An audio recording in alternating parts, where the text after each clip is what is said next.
are established. The lifespan is a period of rapid physical growth and accelerated mental development. Nutrition during pregnancy. Optimum nutrition is of great importance for women due to their special nutritional needs associated with physiological changes such as menstruation, pregnancy, lactation, and menopause. Pregnancy and lactation are normal physiological processes. They increase considerably the nutritional requirement of the mother. Further, additional nutrients are required for the growth of the fetus. Women in developing countries are frequently malnourished and often have a poor pregnancy outcome.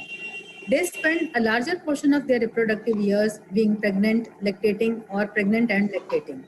Women in Africa and Asia, in 30 to 40% of their lifetime, they spend between the ages of 15 to 45 being pregnant or lactating. Frequent pregnancies followed by lactation increase the health risk of mothers, resulting in a high maternal mortality. Nutrition in critical period of development. The physiological changes that occur during pregnancy are unique in the life of a woman. In the presence of a healthy diet that delivers adequate amounts of key macro and micronutrients, promotes fetal growth and development. Neurological development is extremely rapid during the first 1000 days of life. This is a chart which depicts all the phases between first 1000 days. During the day 25, all changes that occur are in the first trimester. There are hormonal changes, there are changes in the metabolic rate, oxygen demand is increased, blood volume is increased, and nutritional demands are also increased. So the nutrients required are during this time are folic acid, iodine, and vitamin D.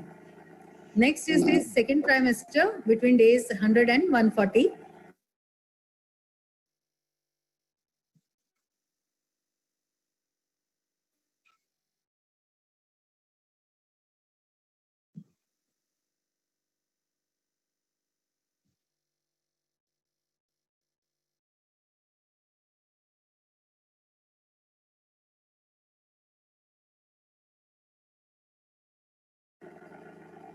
Renu आप mute हाँ ठीक है that's okay मैंने कर दिया ma'am वो सचिन ने सबको म्यूट करा ना मेरे को भी म्यूट कर दिया अच्छा ठीक है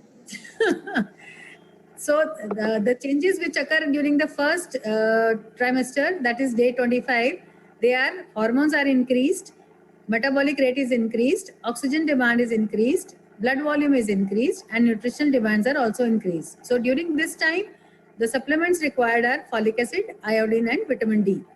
Next comes the second trimester, where cardiac output is increased, hormone levels are increased, but insulin sensitivity is not increased. So this time is between 100 to 140 days. That is second trimester. And what supplements are required are carotenoids, folic acid, iron, and omega-3 fatty acids. So in third trimester, calcium absorption is increased, plasma volume is increased, sleep disturbances are there. Then the nutrients required are calcium, carotenoids, choline, iodine, iron, omega-3 fatty acids, and vitamin D. In postpartum period, 0 to 3 months postpartum, breastfeeding support is required, postpartum recovery is occurring, risk of depression is there, changes in the hormones are also there. In 3 to 12 months postpartum, caloric intake is increased, there is increased stress and lack of sleep, back and headaches are there, restored muscle tone and connective tissue restoration is also there. In 12 to 24 months, all this postpartum period is extended. Breastfeeding continues and the nutrition supplements are required. Exercise and balanced diet is also important at this time. In the postpartum period, the supplements required are calcium, choline, folic acid, iron, omega-3 fatty acids, and vitamin D. The central nervous system, if we see the changes, the major developmental defects, they occur in the first trimester and early part of the second trimester. And the major functional minor structural defects, they occur between the late second trimester and third trimester.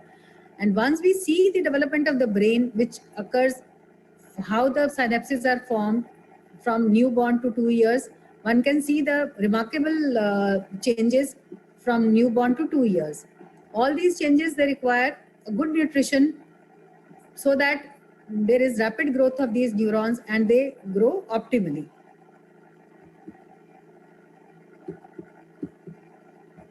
Slides repeat.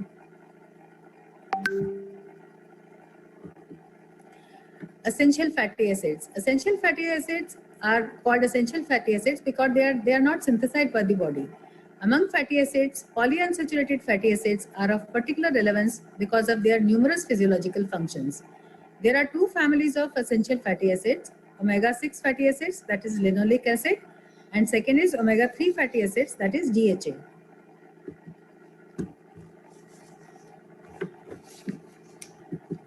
Essential fatty acids pathways. Two types of oils are there: omega-6 oils and omega-3 oils. All their metabolism, what occurs in the body by undergoing these various steps, they result in the production of prostaglandins. Prostaglandins of one series which are favorable and prostaglandins of another series which are unfavorable.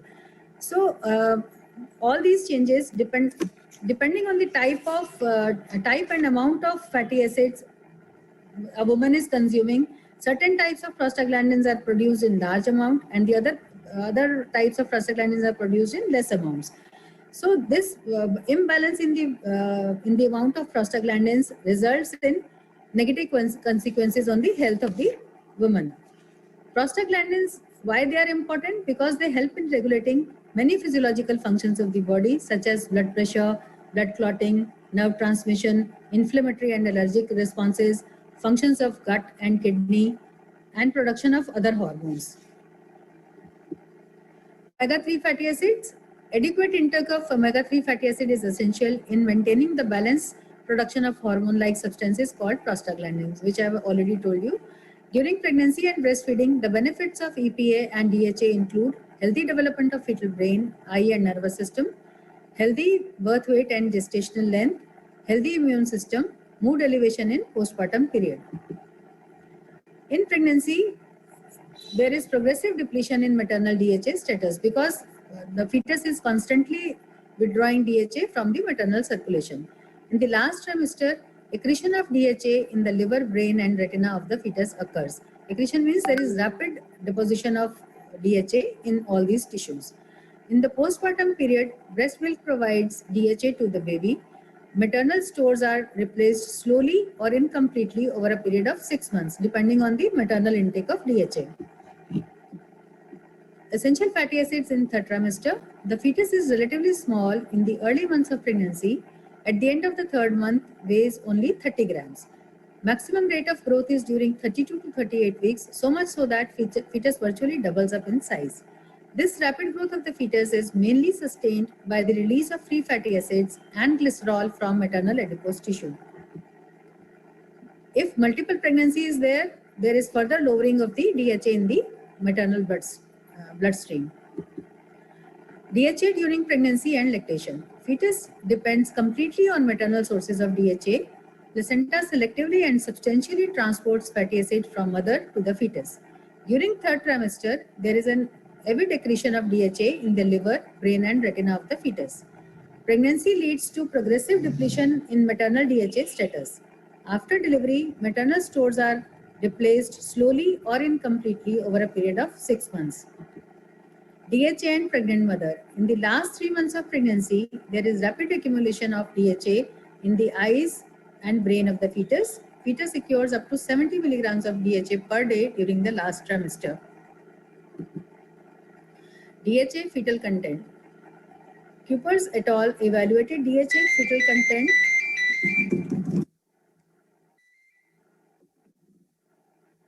and 25, 35 and 40 weeks of gestation. At term, that is 40 weeks, they found that 21% of the DHA is found in the skeletal muscle, 23% in the brain tissue, and almost 50% in the fetal adipose tissue. DHA adipose content serves as a reservoir for DHA that can be utilized in infant development. DHA and lactating mother.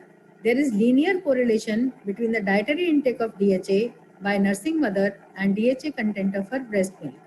DHA supplementation with at least 300 milligrams per day is associated with increased breast milk content by 0.2 to 0.34%. A daily intake up to 3 grams per day during pregnancy has been demonstrated to be safe.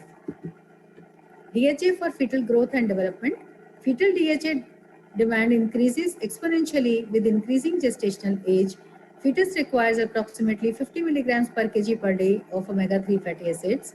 DHA plays an important role in birth weight and fetal development, neural and retinal development, central nervous system improvement in cognitive and spatial memory development. Child's pre and postnatal growth is also dependent on the DHA.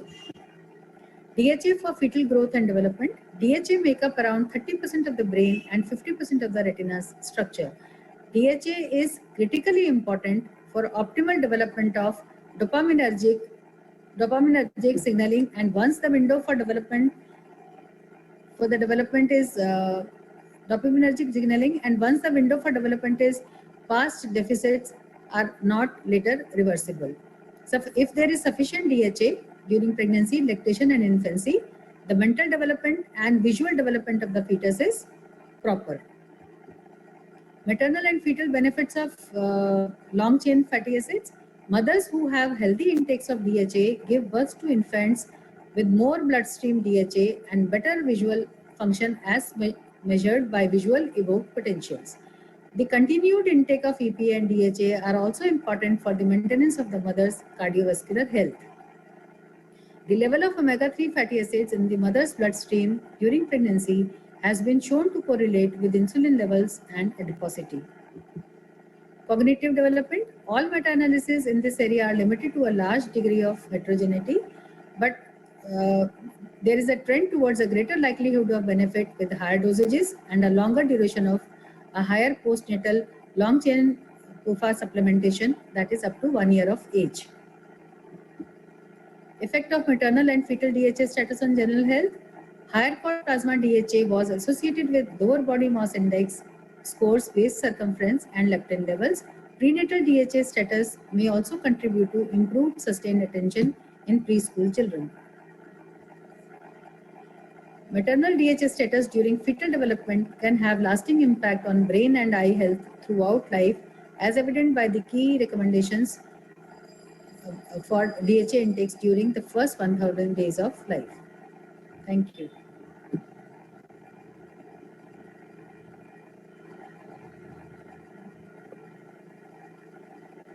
Thank you, Dr. Renu, for a very lucid and a very clear presentation on the nutritional aspect, especially focusing on the DHA and its role in the brain and the eye development of the child.